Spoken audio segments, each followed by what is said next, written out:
राज्यों में उपचुनाव के लिए वोटिंग जारी। 29 विधानसभा और 3 लोकसभा सीटों पर हो रही वोटिंग। ईवीएम में लॉक होगी उम्मीदवारों की किस्मत।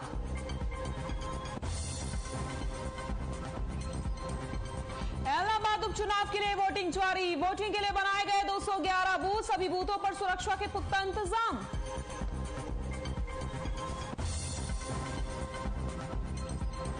इलाहाबाद में सुबह 11 बजे तक 28% वोटिंग। अपने मताधिकार का इस्तेमाल करने के लिए घरों से निकल रहे हैं लोग।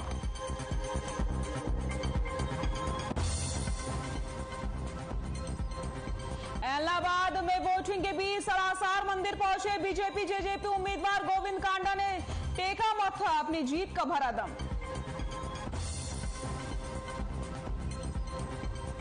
कांग्रेस उम्मीदवार पवन बेनीवाल ने डाला वोट। लोगों से की मतदान की अपील। कांग्रेस की जीत का किया दावा।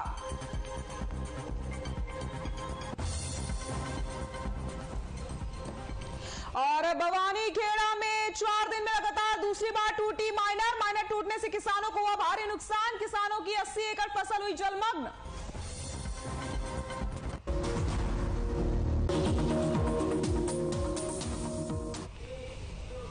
नमस्कार, हर खबर हरियाणा में आप सभी का स्वागत है। मैं हूं आपके साथ सृष्टि शुक्ला। रुक करते हैं खबरों का। इलाहाबाद उपचुनाव के लिए सुबह 7 बजे से ही मतदान जारी है, जो शाम 6 बजे तक चलेगा। मतदान को लेकर के चुनाव आयोग ने तमाम तरीके की तैयारियां की है।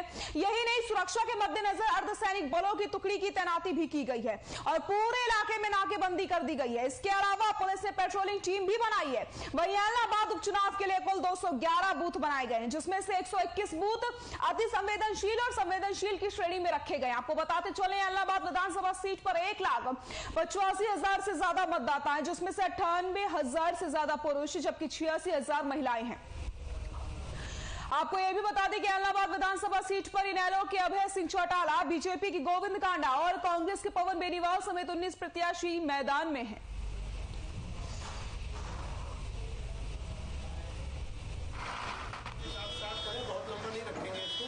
आप यहाँ पे हमारी जो फोर्स के साथ ब्रीफिंग थी उसमें भी सुन रहे थे कि कल के इलाहाबाद उपचुनाव के लिए तमाम तरह की सुरक्षा व्यवस्था कर ली गई है।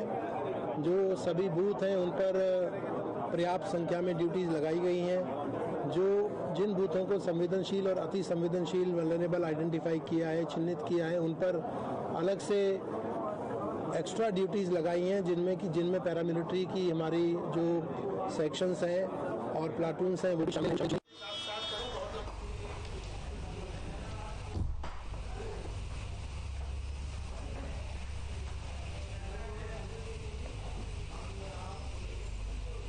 इलाहाबाद में वोटिंग लगातार चल रही है। सुबह से ही पोलिंग बूथों पर लोगों की लंबी लंबी लाइनें देखने को मिल रही हैं। सुबह 11 बजे तक इलाहाबाद में 28% वोटिंग हुई।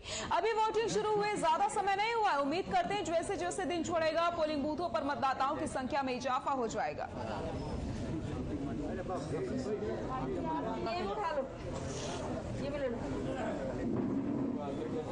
इलाहाबाद में वोटिंग लगातार चल रही है। सुबह से ही पोलिंग बूथों पर लोग पहुंच रहे हैं और तस्वीरें आपको हम दिखा रहे हैं किस तरीके से लोगों की लंबी लंबी कतारें देखने को मिल रही है। मतदाताओं में काफी उत्साह देखने को मिल रहा है मतदान को लेकर के। वहीं बात की जो अगर प्रशासन की, तो प्रशासन ने सुरक्षा के पुख्ता इंतजाम किए हैं। 211 बूथ बनाए गए हैं, जिसमें से 121 अति संवेदनशील और संवेदनशील की श्रेणी में रखे गए हैं, जहां पर चौप्पे चौप्पे पर पुलिस निगरानी रख रही है ताकि शांतिपूर्ण तरीके से निष्पक्ष चुनाव करवाए जा सके।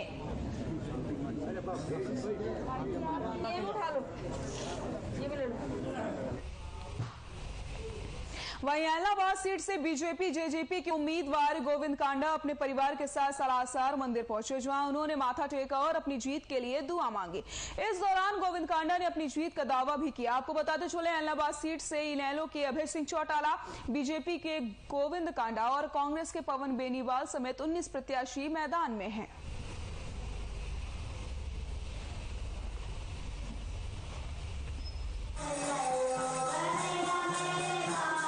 का दिन आपके लिए बड़ा शुभ दिन है। हर आदमी की जो एक अपनी जो पावर है आज वोटिंग की, वो वोटिंग करनी चाहिए, ज़्यादा से ज़्यादा वोटिंग करनी चाहिए।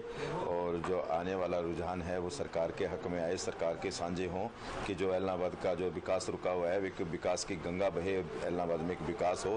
तो मैं मेरे सभी मतदाताओं से अपील करता हूं कि वो आपका एक एक आशीर्वाद कमल के फूल पर निशान लगाकर मुझे आशीर्वाद दें। खाद लेने दे राम हो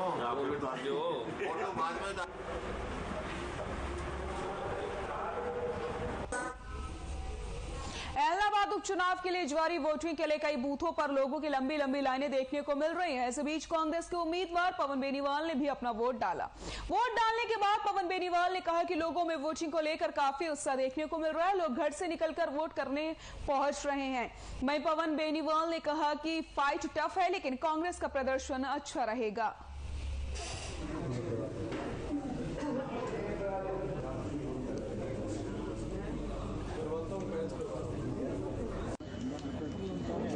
बहुत बढ़िया उम्मीद है जी, बहुत बढ़िया भारी उम्मीद है लोगों से। लोगों का उत्साह देखते नहीं बन रहा। सुबह सुबह आप देख लो कितने लोग वोट डालने आए हैं, क्योंकि इसके बाद लोगों को खेतों में भी जाना है। खेतों का बहुत भारी इस टाइम खेतों में काम है, लोगों को खेतों में जाना है। सुबह सुबह लोग वोट करके और अपने खेतों में जाने के लिए तैयार है। का माहौल भी है, उत्साह लोगों में देखने को मिल रहा है। बिल्कुल मिल रहा है जी, आप खुद देख लो, लाइनें लगी हुई है, लंबी लंबी सुबह सुबह का टाइम है, लंबी लाइनें लगी हुई है। दूसरे उम्मीदवार भी आपके सामने हैं, अभय सिंह है, गोविंद कांडा है, क्या लग रहा है? लग क्या रहा है, टफ फाइट है, इलेक्शन है, इसमें लगने वाली क्या बात है, क्या लग रहा है। इलेक्शन है, इलेक्शन में तिकोना मुकाबला है और बढ़िया रहेगी, कांग्रेस की पोजीशन बढ़िया रहेगी। बहुत बढ़िया भारी उम्मीद है लोगों से। लोगों का उत्साह देखते नहीं बन रहा। सुबह सुबह आप देख लो कितने लोग वोट डालने आए हैं, क्योंकि इसके बाद लोगों को खेतों में भी जाना है। खेतों का बहुत भारी इस टाइम खेतों में काम है, लोगों को खेतों में जाना है। सुबह सुबह लोग वोट करके और अपने खेतों में जाने के लिए तैयार है। का माहौल भी है, उत्साह लोगों में देखने को मिल रहा है। बिल्कुल मिल रहा है जी, आप खुद देख लो, लाइनें लगी हुई है, लंबी लंबी सुबह सुबह का टाइम है, लंबी लाइनें लगी हुई है।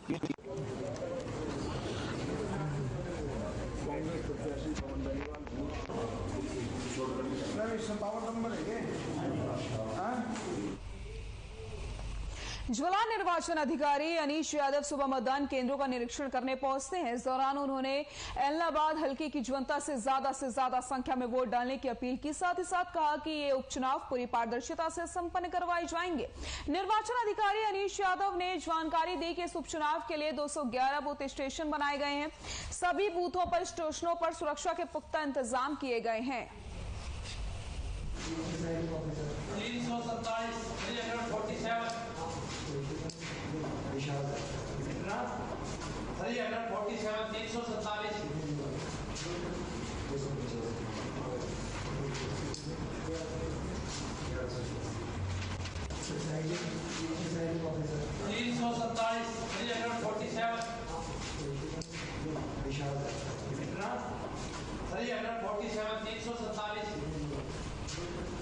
जिला निर्वाचन अधिकारी अनीश यादव सुबह मतदान केंद्रों का निरीक्षण करने पहुंचते हैं।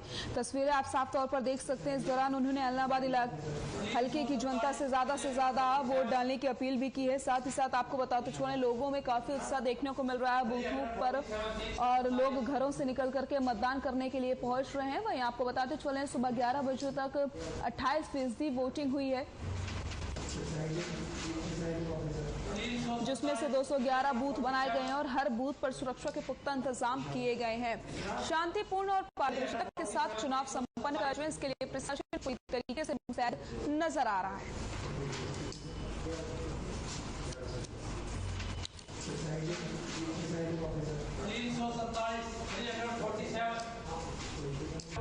देखिए 211 बूथ्स में हमारा जो चुनाव है वो एज पर गाइडलाइंस हम उसको कराने में संपन्न हो रहे हैं। सभी जो 211 के 211 बूथ्स हैं, यहाँ पे जो हमारा जो वोटिंग का जो प्रोसेस है वो स्मूथ तरीके से हो रहा है। और इसके अलावा जो हमारे जो सेंसिटिव हाइपर सेंसिटिव बूथ्स हैं, वहाँ पे apart from local police deployment हमारे जो सेंट्रल पैरामिलिट्री फोर्सेज हैं उनकी भी डिप्लॉयमेंट करी गई है। बिल्कुल फ्री एंड फेयर तरीके से हो रहा है और हर जगह पे 211 के 211 बूथ्स पे पीसफुली इलेक्शंस कंडक्ट हो रहा है।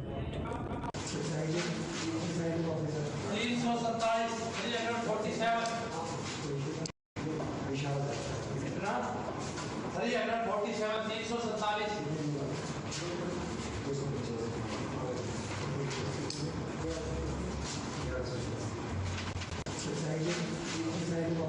347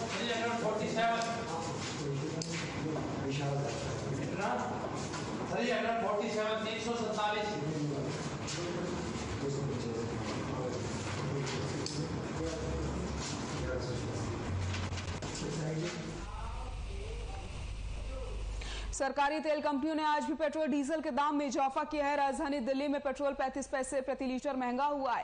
पेट्रोल के दाम में लगातार बढ़ोतरी होने से राष्ट्रीय राजधानी दिल्ली में 108 रुपए 99 प्रति लीटर पेट्रोल पहुंच चुका है। वहीं डीजल की बात की जाए तो शनिवार को डीजल 35 पैसे प्रति लीटर बढ़ा। इस बढ़ोतरी के बाद दिल्ली में 1 लीटर डीजल की कीमत 97 रुपए 72 पैसे पहुंच गई। आपको बताते चले देश के कई शहरों में पेट्रोल 120 रुपए प्रति लीटर बिक रहा है। तो आपको बताते चले लगातार पेट्रोल और डीजल की कीमतों में आग लगी हुई है और जिससे लोगों को काफी परेशानियों का सामना करना पड़ रहा है। आए दिन पेट्रोल डीजल के दामों में बढ़ोतरी होती चली जा रही है। पिछले 15 दिनों के अंदर बात की जाए तो लगातार पेट्रोल डीजल के दाम बढ़ रहे हैं। फिलहाल 2 दिन पहले थोड़ी राहत मिली थी। 2 दिन के लिए पेट्रोल डीजल के दामों में बढ़ोतरी नहीं हुई थी, लेकिन अब देखा जा रहा है कि लगातार बढ़ोतरी होती चली जा रही है। ऐसे में त्योहार भी आने वाला है और लोगों का जो बजट है वो बिगड़ता चला जा रहा है।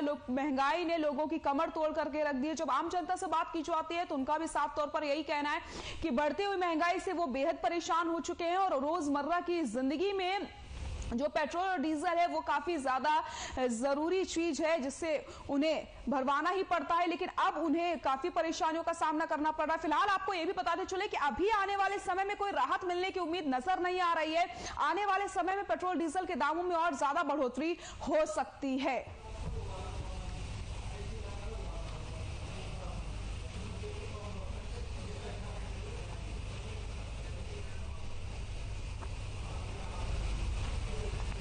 पेट्रोल और डीजल के दाम आए दिन नए कीर्तिमान स्थापित कर रहे हैं। आज लगातार तीसरे दिन पेट्रोल और डीजल के दामों में 34 पैसे की बढ़ोतरी हुई।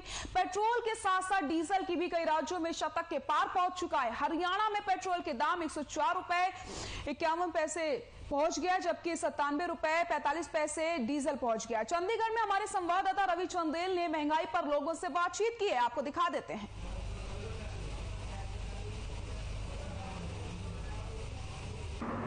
पेट्रोल और डीजल के दाम लगातार नए कीर्तिमान स्थापित कर रहे हैं। आज लगातार तीसरे दिन भी पेट्रोल और डीजल की कीमतों में 34 पैसों का इजाफा हुआ है। आपको बता दें कि पेट्रोल के दाम पहले ही सैकड़ा पार कर चुके हैं, तो अब डीजल के दाम भी सैकड़े के पास पहुंच चुके हैं। आज के वक्त की बात करें तो मौजूदा समय में पेट्रोल के दाम 104.91 जो है वो पहुंच चुका है, तो वहीं डीजल जो है वो 97 रुपए 45 पैसे जो है वो पहुंच चुका है।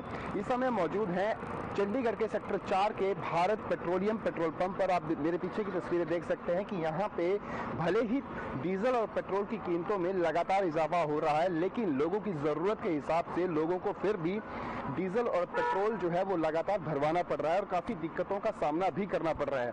इनसे भी बातचीत करेंगे और जानेंगे कि आखिरकार क्या क्या परेशानियाँ से इनको गुजरना पड़ रहा है। जी भाई साहब, क्या नाम है आपका?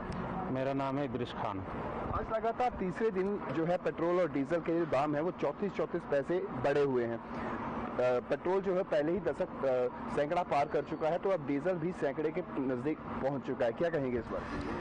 इस बारे में ये है, इससे बहुत ज़्यादा परेशानी आ रही है। ये महंगाई जो भी बढ़ रही है ना, सारी पेट्रोल की वजह से बढ़ रही है। जैसे मैं कल माल लेने गया था जी, तो माल लेने, जैसे सिलाई का काम करता हूँ, माल लेने गया था तो वहाँ पे क्या है, उन चीज़ों की रेट बढ़ चुकी है। 10 रुपये बढ़ गई, किसी पे 2 रुपये, किसी पे 5 रुपये।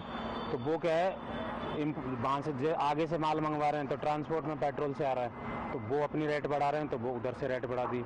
मेन जगह पे कच्चा माल जहाँ से आ रहा है इंपोर्ट कर रहे हैं, तो वहाँ से ट्रांसपोर्ट हो रहा है, तो वहाँ से बढ़ गई।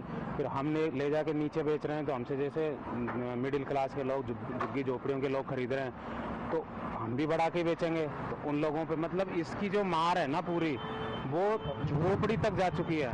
तो इसको सरकार को चाहिए जल्दी से जल्दी कम करें, बहुत ज़्यादा दिक्कत है। मतलब साफ है कि पेट्रोल और डीजल के दाम बढ़ने से ट्रांसपोर्ट महंगा हो चुका है और महंगा ट्रांसपोर्ट होने की वजह से आम जन का जीवन जो है उसमें खासी परेशानियों का सामना उन्हें करना पड़ रहा है। और यही नहीं बल्कि आपको बता दें कि ट्रांसपोर्ट महंगा होने से सब्जी जो किचन का बजट है आम जन का वो भी काफ़ी हद तक बिगड़ा हुआ है। ये तमाम परिस्थितियां जो हैं वो इस समय बनी हुई हैं और आम जन को रोज़मर्रा जो है इनसे रूबरू होना पड़ रहा है। तो ये परिस्थितियां हैं और डीजल और पेट्रोल के दाम जो हैं वो लगातार बढ़ रहे हैं कि आखिरकार उनका क्या मानना है कि लगातार पेट्रोल और डीजल के दाम जिस तरीके से लगातार बढ़ते जा रहे हैं उसको लेकर क्या कुछ कहना है, क्या कुछ सोचना है आम जन का। इन तमाम बातों पर भी उनको गौर करेंगे और जानेंगे कि आखिरकार आम जन इसके बारे में क्या कुछ सोचता है। जी भाई साहब, क्या नाम है आपका? बलवंत सिंह।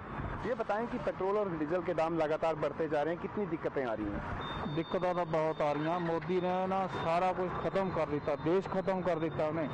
देखो हर रोज़मर्रा की जिंदगी ਦੇ ਵਿੱਚ ਇਹ ਚੀਜ਼ਾਂ ਚੱਲਦੀਆਂ, ਉਹਨਾਂ ਨੂੰ ਹੀ ਅੱਗ ਲੱਗੀ ਹੋਈ ਹੈ। दाल ले लो, पेट्रोल ले लो, कुछ भी ले लो, बहुत बुरा हाल है। ट्रांसपोर्ट महंगा होने से किचन का बजट भी हिला हुआ है, उसके बारे में कुछ बताएं। देखो जी क्या नहीं ਵਧਿਆ, ਸਾਰਾ ਕੁਝ ਵਧਿਆ ਹੋਇਆ, ਦਾਲਾਂ आटा सब कुछ ਵੱਧ ਗਿਆ। ਅਸੀਂ ਕਿਹੜੀ ਚੀਜ਼ ਹੈ ਜਿਹੜੀ नहीं ਵਧੀ हैगी? आम जन के अंदर जो है वो सरकार को लेकर डीजल और पेट्रोल के बढ़ते दामों को लेकर खासा आक्रोश जो है वो देखने को मिल रहा है। इनका साफ तौर पर कहना है कि डीजल और पेट्रोल के दाम बढ़ने से ट्रांसपोर्ट महंगा होता है और महंगा ट्रांसपोर्ट होने से सारी वस्तुओं पर जो है, सारे सामानों पर जो है इसका असर पड़ रहा है। उनका जीवन जो है, जीवन यापन करना जो है वो काफ़ी मुश्किल होता जा रहा है। चंडीगढ़ से हर खबर हरियाणा के लिए रवि चंदेल के साथ किशन कुमार रिपोर्ट।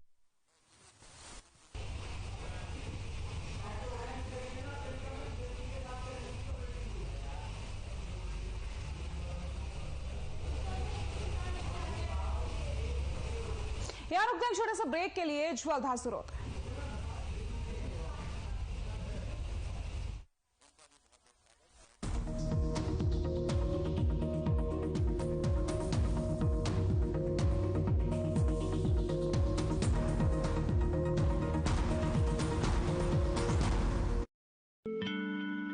खबरें जो सवाल भी है और जवाब भी, खबरें जो आज भी है और कल भी, सुलगते सवालों से बदलते खबरों के मायने, खबरों की नजर और नजरिए को पहचानना, उसे आप तक लाने की जिम्मेदारी, भरोसा जो जोड़ता है खबरों को एक चेहरे से। नमस्कार, मैं हूं सुंदर सोलंकी और अब आपकी आवाज नहीं होगी अनसुनी। हर खबर हरियाणा, मारी खबर मारा चैनल। खबरें जो जोड़ती हैं आपको देश दुनिया से, खबरें जो आपकी आवाज पर टकराती है शासन प्रशासन से, खबरों के तेवर, रफ्तार और सच को लेकर आ रही है आपके बीच हर वो खबर जो जुड़ी हो आपसे। गांव की गलियों से सप्ताह के गलियारे तक आपकी आवाज बनेगी हमारी मुहिम। हर खबर हरियाणा, मारी खबर मारा चैनल।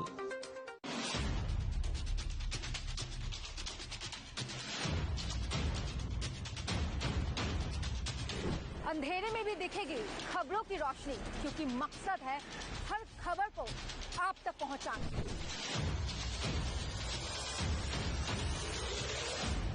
जब दुनिया सोती है तब भी जागते हैं हम।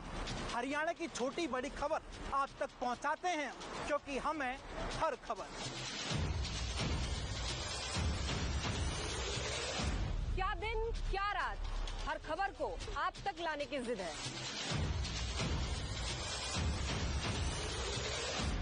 सोती रातों में जागती खबरों की खबर रखते हैं हम। जब सोती है दुनिया तो जागते हैं हम।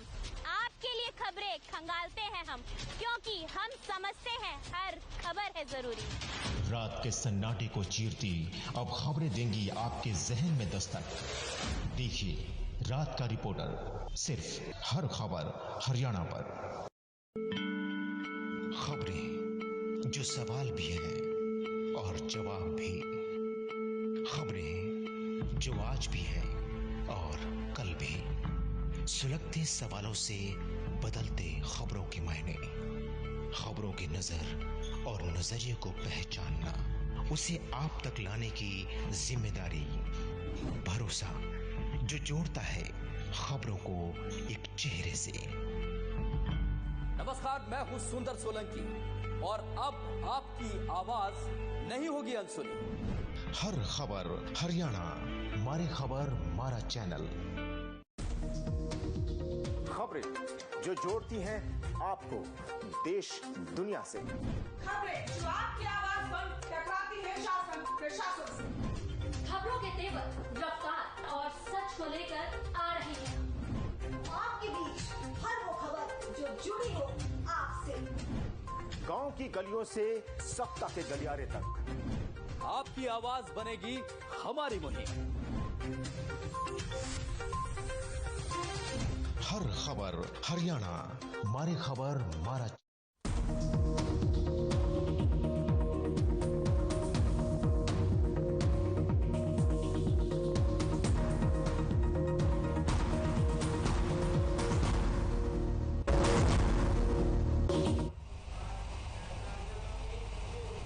ब्रेक के बाद एक बार फिर से आप सभी का स्वागत है। रुक करते हैं खबरों का। मानेसर नगर निगम घोटाले के विवाद में आ गया है। अब लोगों से शिकायत मिलने पर क्षेत्र के विधायक सत्यप्रकाश जरवाता ने निगम आयुक्त को पत्र लिख करके इस मामले की जांच कराने की बात कही। जरावता का कहना है कि हमारी सरकार घोटाले को दबाती नहीं है, बल्कि शिकायत मिलने पर उसकी जांच कराकर दोषियों के खिलाफ कड़ी कार्रवाई करती है। उन्होंने कहा कि पटौदी विधानसभा में तेजी से विकास कार्य हो रहे हैं। पटौदी के विधायक सत्यप्रकाश जरावता से खास बातचीत की गुरुग्राम के ब्यूरो चीफ प्रवीण शर्मा ने।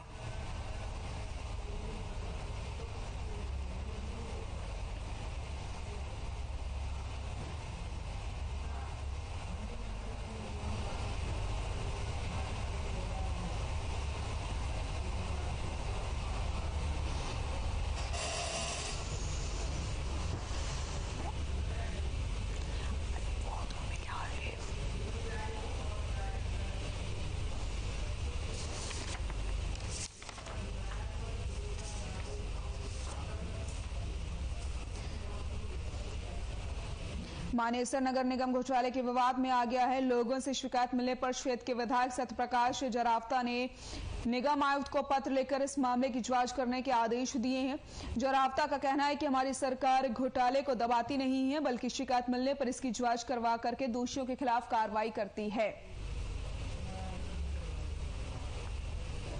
पटौदी के विधायक सत्यप्रकाश जरावता ने कहा कि शिकायत मिलने पर जल्द से जल्द कार्रवाई की जाती है और दोषियों को बख्शा नहीं जाता है।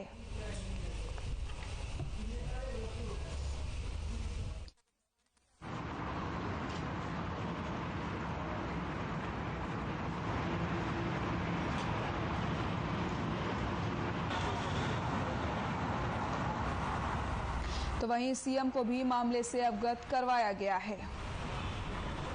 कुछ लोगों की शिकायत विधायक जी को मिली कि इसमें लगातार घोटाले हो रहे हैं और उस पर संज्ञान लेते हुए विधायक जी ने इसकी जांच के आदेश दिए। विधायक जी से जानते हैं कि किस प्रकार से उन्होंने जांच के आदेश दिए और क्या क्या शिकायतें उनको मिली थी। सत्यप्रकाश जी, देखिए, सबसे पहले तो आप सबको आपके चैनल के माध्यम से आपके चैनल को भी शुभकामनाएं देता हूं और इसके माध्यम से दीपावली की पूरे प्रदेशवासियों को शुभकामनाएं देता हूं और पटौदी विधानसभा क्षेत्र के भी। और जो आपने बात की मानेसर नगर निगम की, मानेसर नगर निगम बड़े बढ़िया ढंग से काम कर रहा है। यहाँ पर डेवलपमेंट के काम आए दिन शुरू हो रहे हैं। एक समाचार पत्र के माध्यम से मुझे जानकारी मिली कि कुछ मामलों में ठेकेदारों के अधिकारियों की मिली भगत है, तो उसकी मैंने तुरंत जांच के आदेश दे दिए हैं और माननीय मुख्यमंत्री जी को भी दरखास्त लगाई है कि जो एडवर्टाइजमेंट का 9 महीने का पीरियड रहा, उन दिनों एडवर्टाइजमेंट में कितना एक्सपेंसेस आया और एक पर्टिकुलर डिवीजन में जिनका विवादास्पद रहा, उसकी जांच के मैंने रिक्वेस्ट भी की है और कमिश्नर साहब ने, हमारे मुनीश शर्मा जी ने, उसकी जांच कमेटी भी बना दी है। मेरा मानना है कि पूर्व की सरकारों में हमारी सरकारों में बड़ा अंतर है। पहले जब घोटाले करते थे अधिकारी ठेकेदार, तो नेता लोग दबाते थे और उस बात को प्रोटेक्ट भी करते थे।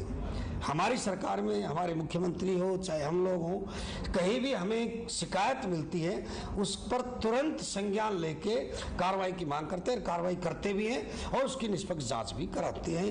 और मानेसर नगर निगम में मेरा ये मानना है कि जितना कैपिटल 29 गांव की जितनी जमा पूंजी हमें मिली है, उस जमा पूंजी को हम कम नहीं होने देंगे। जो भी डेवलपमेंट के काम होंगे या तो सरकारी ग्रांट के माध्यम से होंगे या मानेसर नगर निगम की अपनी आमदनी से होंगे। यदि कहीं डेवलपमेंट के काम कुछ बड़े प्रोजेक्ट में किए भी जाएंगे तो उसको ये प्रकरण हम विभिन्न माध्यमों से रेवेन्यू बढ़ाकर उसको पूर्ति भी करेंगे। ये थे हमारे साथ पटौदी के विधायक सत्यप्रकाश जरावता जी, जिन्होंने कहा कि उनकी सरकार का ये नियम है कि अगर उन्हें शिकायत मिलती है तो वो जांच अवश्य कराते हैं, घोटालों को दबाने की कोशिश नहीं करते और जांच में जो भी निकल के आएगा उस दोषी के खिलाफ कार्रवाई अवश्य होगी। कैमरा प्रवीण कुमार के साथ प्रवीण शर्मा, हर खबर, हरियाणा।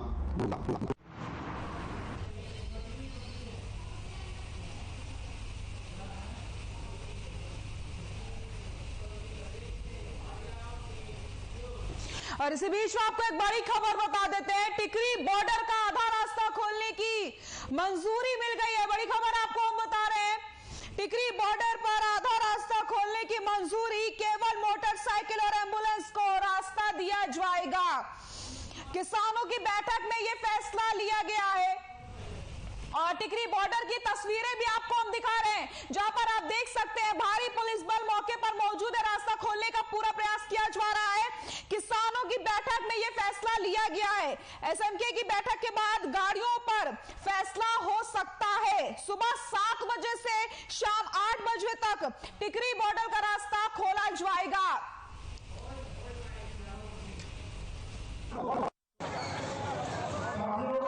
फुट का रास्ता खोलने के लिए ऐसी सहमति बन गई है। 2 व्हीलर लंघेगा, पैदल लंघेंगे और ऑटो आएगा उधरले पासे सवारी तार के मुड़ जाएगा, इधर ऑटो आएगा इधर सवारी तार के मुड़ जाएगा। ये शाम को 8 बजे बंद हो जाएंगे, सवेरे 7 बजे तक बंद रहेगा। दिन चलेगा 7 से लेकर शाम 8 बजे तक खुला रहेगा। खुला रहेगा। अच्छा, रात में बंद रहेगा। रात में बंद। 2 व्हीलर और एम्बुलेंस के लिए। हाँ, एम्बुलेंस। 3 व्हीलर। हाँ, 3 व्हीलर। 3 व्हीलर का क्या स्टेटस है सर? जो 3 व्हीलर के लिए दिल्ली पुलिस कह रही है ऑटो उधर आपकी सवारी तारेगा, वो उधर मुड़ जाएगा, इधर। तो बड़ी खबर आपको बता रहे हैं, जहां पर टिकरी बॉर्डर पर आधा रास्ता खोलने की मंजूरी दे दी गई है। केवल मोटरसाइकिल और एम्बुलेंस को रास्ता दिया जाएगा। इसी खबर पर ज्यादा जानकारी के लिए हमारे सहयोगी सुमित हमारे साथ जुड़ गए हैं। सुमित, टिकरी बॉर्डर पर आधा रास्ता खोलने की मंजूरी मिल गई है, क्या कुछ अपडेट मिल रहे हैं? सृष्टि, देखिए आपको बता दें कि टिकरी बॉर्डर पर जो रास्ता खुलवाने का मामला किसान और प्रशासन के बीच एक बार फिर बातचीत होने के लिए बुलाया गया था इनको, और कल बातचीत नहीं हुई थी तो कोई समाधान भी नहीं हुआ था। और प्रशासन जो है कल भी बैठा था और आज 11:30 बजे भी प्रशासन ने एक संयुक्त किसान मोर्चे की बैठक बुलाई थी और उसमें किसानों ने एक साफ तौर पर कहा है कि 5 फुट का रास्ता हम देने को तैयार है, और जिसमें पैदल, साइकिल, मोटरसाइकिल, ऑटो और इसमें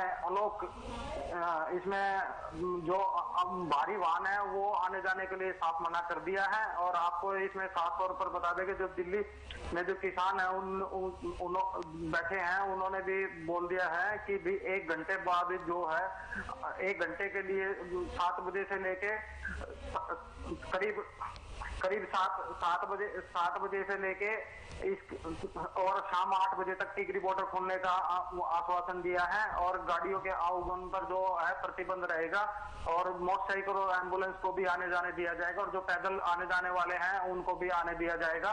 बाकी जो और व्हीकल है उनको बिल्कुल आने जाने नहीं दिया जाएगा। जी सुमित, आपसे जानना चाहता हूँ, फिलहाल इस वक्त टिकरी बॉर्डर की क्या कुछ स्थिति देखने को मिल रही है?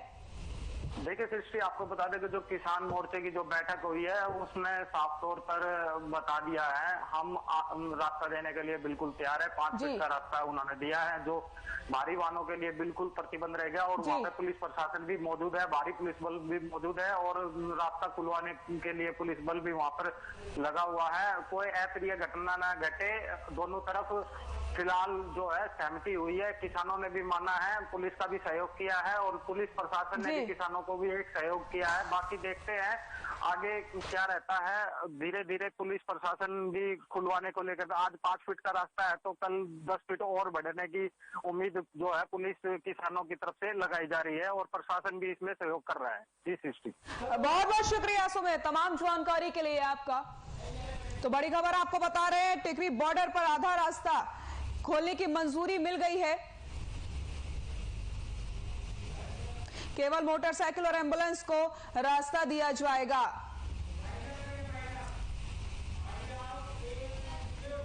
बुलेटिन में फिलहाल के लिए इतना ही। देखते रहिए हर खबर हरियाणा। नमस्कार।